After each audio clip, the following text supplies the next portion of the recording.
이 동영상에서는 마르코복음 9장 30절부터 37절에 대해 말씀드리겠습니다.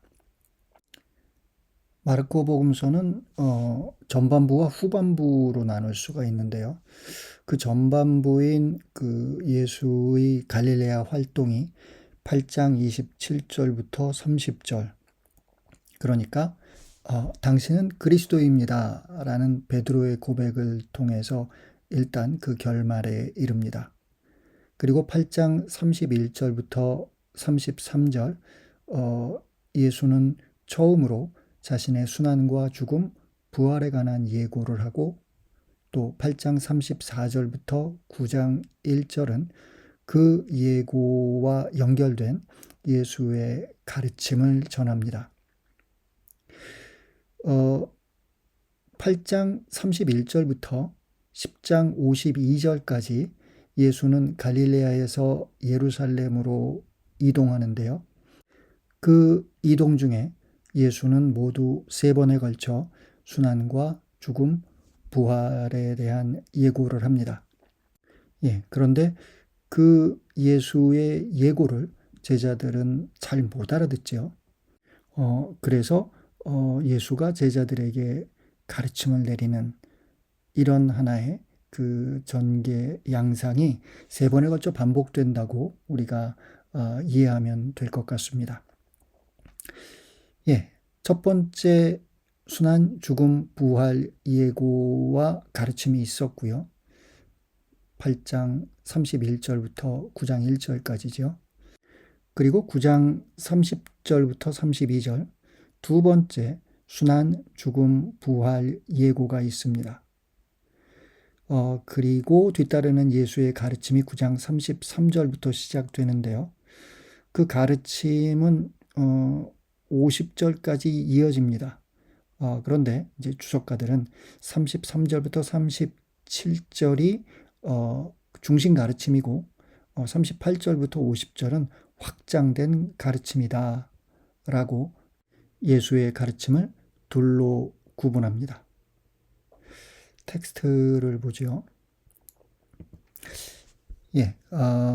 요 슬라이드 화면에서 첫 번째 예고와 두 번째 예고의 텍스트를 각각 첫째 칼럼과 둘째 칼럼으로 나누어 보았습니다. 슬라이드 화면을 일단 참조해 주시고요. 9장 30절부터 텍스트를 읽어보겠습니다. 그들이 그곳을 떠나 갈릴레아를 가로질러 갔는데 예수님께서는 누구에게도 알려지는 것을 원하지 않으셨다. 그분께서 사람의 아들은 사람들의 손에 넘겨져 그들 손에 죽을 것이다. 그러나 그는 죽임을 당하였다가 사흘 만에 다시 살아날 것이다 하시면서 제자들을 가르치고 계셨기 때문이다. 그러나 제자들은 그 말씀을 알아듣지 못하였을 뿐만 아니라 그분께 묻는 것도 두려워하였다. 첫째 예고는 시간적 장면 설정이죠. 예수님께서는 그 뒤에, 반면에 9장 30절의 둘째 예고에서는 공간적 정보가 제공됩니다. 그들이 그곳을 떠나 갈릴레아를 가로질러 갔는데 이동이 시작되는 거죠. 그런데 예수님께서는 누구에게도 알려지는 것을 원하지 않으셨다. 따라서 많은 사람들이 함께 이동한 것이 아니라 예수와 제자들만이 함께 움직였다는 것이 여기서 암시되고 있습니다. 첫째 예고에서는 순환과 죽음과 부활에 관한 예고가 간접 화법의 방식으로 제시되지요. 그런데 둘째 예고 31절에서는 직접 화법의 방식으로 제시됩니다. 그리고 첫째 예고에서는 제자들에게 가르치기 시작하셨다라고 예수의 그 예고가 시작되는 것을 표현하고 있고요. 둘째 예고에서는 제자들을 가르치고 계셨기 때문이다. 그런 자신의 순환과 죽음과 부활에 관한 그 가르침이 계속해서 이제 진행되고 있는 네, 그런 진행이 서술되고 있습니다. 첫째 예고에서는 나오지 않는 표현이 여기서 나오는데요. 사람의 아들은 사람들의 손에 넘겨져. 예, 누군가에게 넘겨지다. 이 안에는 어떤 배반의 그런 느낌이 있지요. 예, 그리스 말 동사는 파라디도미, 그리고 라틴 말로 번역될 때는 드라데레 인데요. 누가 누구에게 무엇을 왜 넘겨주느냐에 따라서 그것은 긍정적일 수도 있고 부정적일 수도 있습니다. 예, 예수님을 배반하는, 따라서 사람의 아들을 로마의 권력에게 넘겨준다라는 의미에서는 부정적이겠죠. 반대로 우리의 신앙을 다음 세대에게 넘겨준다 라면은 긍정적인 의미가 될 수도 있습니다. 예, 저희들이 교회 안에서 사용하는 전승, 트래디션이라는 그 용어도 예, 이와 관련되어 있습니다. 예, 그런 예수의 예고에 대한 첫째 예고에서의 제자들의 반응은 베드로로 대표되지요. 베드로가 예수에게 반박하고 그리고 예수는 베드로를 꾸짖습니다. 둘째 예고에서도 그 상황이 많이 나아지는 것은 아닌 것 같습니다. 32절 제자들은 그 말씀을 알아듣지 못하였을 뿐만 아니라 그분께 묻는 것도 두려워하였다. 예, 제자들의 어떤 소극적이고 위축된 그와 같은 태도를 여기서 우리는 읽게 됩니다. 예, 이런 예고와 함께 제자들의 반응이 뒤따르고 그리고 예수의 가르침으로 전체적인 맥락이 마무리되는데요. 첫째 예고에서의 예수의 중심 가르침은 8장 34절이라고 할 수 있겠습니다. 누구든지 내 뒤를 따르려면 자신을 버리고 제 십자가를 지고 나를 따라야 한다. 예, 둘째 예고에서 예수의 가르침은 과연 어떨까? 텍스트를 읽어보죠.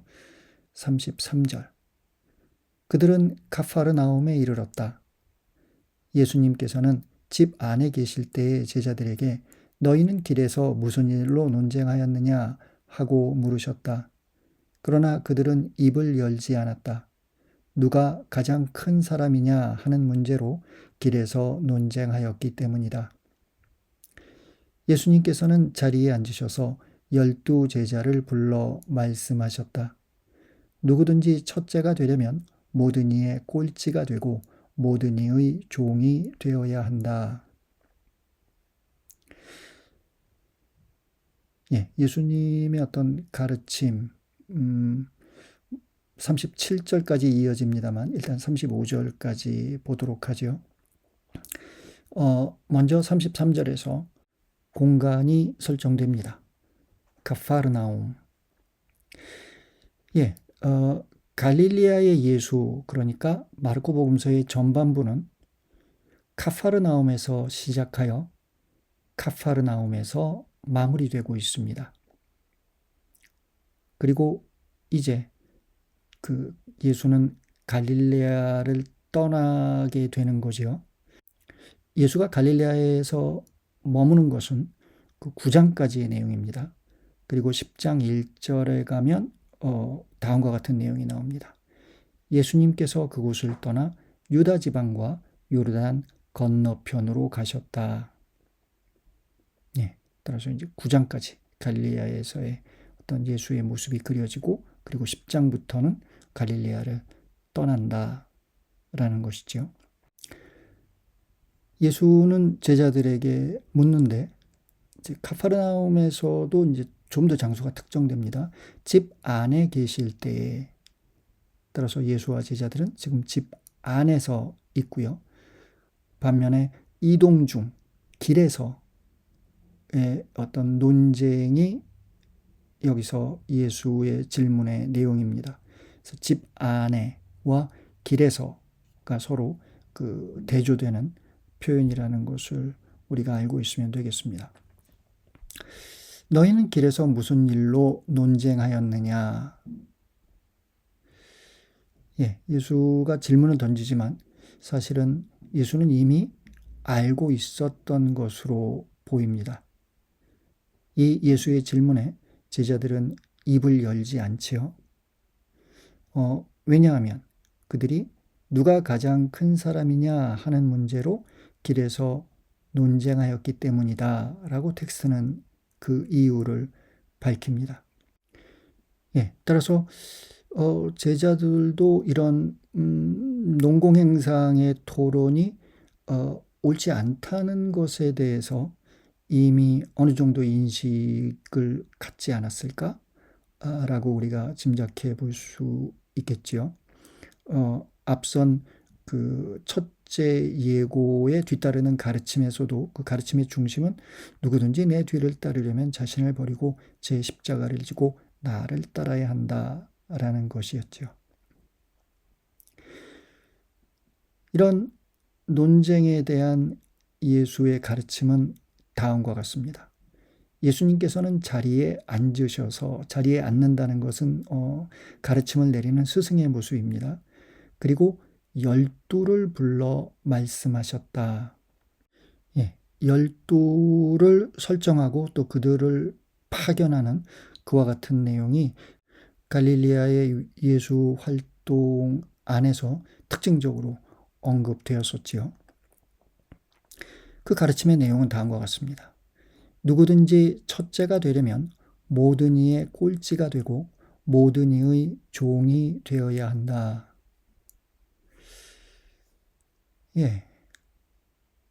이 내용은 마르코 10장 31절에서도 반복됩니다. 마르코복음 10장 31절은 순환 죽음 부활에 관한 세 번째 예고를 뒤따르는 예수의 가르침 부분에서 나오는데요. 베드로가 우리가 모든 것을 버리고 당신을 따랐습니다 라고 이야기하자 예수는 그 따름과 보상에 관한 말씀을 하면서 다음과 같이 가르칩니다. 그런데 첫째가 꼴찌되고 꼴찌가 첫째 되는 이들이 많을 것이다. 이 내용은 마테오복음 19장 30절에도 나옵니다. 그런데 루카 13장 30절을 보면 이 전체적인 그 문맥은 이제 종말의 구원이라는 주제인데요. 거기서 예수가 또 다음과 같은 말씀을 합니다. 보라, 지금은 꼴찌지만 첫째가 되는 이들이 있고 지금은 첫째지만 꼴찌가 되는 이들이 있을 것이다. 그리고 마테오복음 20장 16절 포도밭 일꾼들의 비유가 나오는데요. 거기서 다음과 같은 내용이 나옵니다. 이처럼 꼴찌가 첫째 되고 첫째가 꼴찌 될 것이다. 그 바탕에는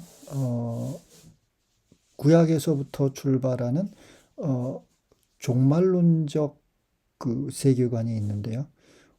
그 종말론적 세계관에서는 우리가 살고 있는 이 세상과 그 천상의 질서가 서로 반대돼 있다. 그런데 마지막 종말이 오면 그 천상의 질서가 이제 지상에서도 실현될 것이다. 그러니까 기존의 지상의 질서가 이제 뒤집혀 버리는 거죠. 그것이 꼴찌가 첫째 되고 첫째가 꼴찌 된다는 그 표현에 담긴 함의라고 우리가 볼 수 있겠습니다. 35절에 나오는 예수의 가르침, 누구든지 첫째가 되려면 모든 이의 꼴찌가 되고 모든 이의 종이 되어야 한다 라는 것을 어떤 그런 종말론적 역전현상으로 우리가 알아들을 수 있습니다. 그런데 거기에서 끝나는 것이 아니죠. 그런 종말론적 역전 현상을 바탕으로 현재를 살아가는 그 그리스도 공동체의 윤리가 이제 이 대목에서 나오고 있는 것이죠. 이 대목을 더 잘 표현하고 있는 것은 마르코 10장 42절부터입니다. 앞서 말씀드린 대로 이 대목은 셋째 예고에 뒤따르는 가르침 부분인데요. 다음과 같은 내용이죠. 너희도 알다시피 다른 민족들의 통치자라는 자들은 백성 위에 군림하고 고관들은 백성에게 세도를 부린다. 그러나 너희는 그래서는 안 된다. 너희 가운데에서 높은 사람이 되려는 이는 너희를 섬기는 사람이 되어야 한다. 또 너희 가운데에서 첫째가 되려는 이는 모든 이의 종이 되어야 한다. 사실 사람의 아들은 섬김을 받으러 온 것이 아니라 섬기러 왔고 또 많은 이들의 몸값으로 자기 목숨을 바치러 왔다. 따라서 어떤 종말론적인 보상을 염두에 두고 그것을 하는 것이 아니라 예수 그리스도를 따르는 그리스도인이라면 예수가 그러했듯이 섬기는 모습으로 살아가야 한다라는 어떤 그리스도교의 윤리가 여기에 담겨 있습니다. 본래의 텍스트로 돌아가죠. 이렇게 누구든지 첫째가 되려면 모든 이의 꼴찌가 되고 모든 이의 종이 되어야 한다라는 가르침에서 그렇다면 모든 이의 꼴찌가 된다는 것이 어떤 뜻이냐가 이제 36절과 37절에서 설명되고 있습니다. 그러고 나서 어린이 하나를 데려다가 그들 가운데에 세우신 다음 그를 껴안으시며 그들에게 이르셨다. 누구든지 이런 어린이 하나를 내 이름으로 받아들이면 나를 받아들이는 것이다. 그리고 나를 받아들이는 사람은 나를 받아들이는 것이 아니라 나를 보내신 분을 받아들이는 것이다. 여기서 어린이가 등장하지요. 그 어린이의 개념은 순수함, 무죄함 이런 개념이라기보다는 여기서의 어린이는 우리가 구약 성경에서 너희는 무엇보다도 고아와 과부들을 돌보아야 한다라는 이런 구약 성경 내에 있는 약자 보호적 관점의 어린이입니다. 어린이는 사실상 온전히 인간의 권리를 누리지 못했던 존재이지요. 그 어린이를 그들 가운데 세우신 다음 예수가 가운데 자리를 차지하는 것이 아니라 그 가장 힘없고 나약한 존재가 가운데의 자리에 자리 잡게 됩니다. 그리고 그를 껴안으시며 여기서 껴안는다라는 동작은 그 어린이와 예수가 그 하나가 되는 그와 같은 동작입니다. 그렇게 가운데 세우고 그를 껴안으시며 예수의 어떤 제스처가 먼저 묘사되죠. 그리고 가르침이 나옵니다. 누구든지 이런 어린이 하나를 내 이름으로 받아들이면 나를 받아들이는 것이다. 따라서 꼴찌가 된다는 것은 어떤 뜻이냐? 시험지를 백지로 내라 라는 의미가 아니라 여기서 얘기하는 꼴찌가 된다는 것은 가장 낮고 가장 약하고 또 보잘것없는 존재처럼 세상이 바라보는 그를 예수의 이름으로 받아들이는 것, 그것이 바로 꼴찌가 된다는 것이다 라고 예수는 설명하고 있는 것이죠. 오늘의 언어로 의역해 본다면 가장 약하고 가장 힘없는 존재와 연대하는 것입니다. 물론 그 과정 안에서 예수의 이름으로 받아들이면, 그러니까 그리스도 공동체에서 그를 수용하고 그와 연대하는 태도입니다. 예, 그리고 그렇게 예수의 이름으로 어린이 하나를 받아들이는 것이 그것으로 끝나는 것이 아니라 그렇게 예수를 받아들이는 사람은 곧 예수를 보내신 분을 받아들이는 것이다.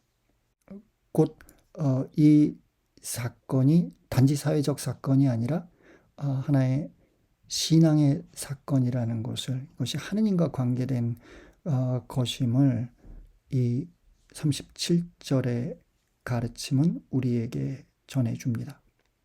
예, 주석가들은 이 대목을 그리스도교의 사회 교리와 연결해서 해석합니다. 예, 마르코복음서는 이 외에도 이런 사회적 약자에 대한 그 관심을 그 군데군데 암시하면서 보여주고 있는데요. 앞서 이제 구약에서 고아와 과부로 이제 사회적 약자가 대변되었다고 말씀드렸는데, 마르코복음 12장을 보면 예수가 가난한 과부를 칭찬하는 장면이 나오지요. 저 가난한 과부가 헌금함에 돈을 넣은 다른 모든 사람보다 더 많이 넣었다. 예, 이렇게 어린이와 과부에 대한 예수의 태도에 마르코복음서는 주목합니다. 예, 정리해 본다면 예수의 순환 죽음 부활에 대한 둘째 예고를 뒤따르는 가르침에서 예수는 무엇보다도 자신의 제자들에게 낮은 곳으로 갈 것을, 꼴찌가 될 것을, 종이 될 것을 요청합니다. 그리고 그것을 무엇보다도 가장 약하고 보잘것없는 어린이와 같은 존재와 연대하는 것, 그를 예수의 이름으로 받아들이고 그를 가운데 세우고 껴안으며 하나가 되는 것, 그것이 바로 예수의 제자들이 걸어야 할 길이라고 예수는 가르칩니다.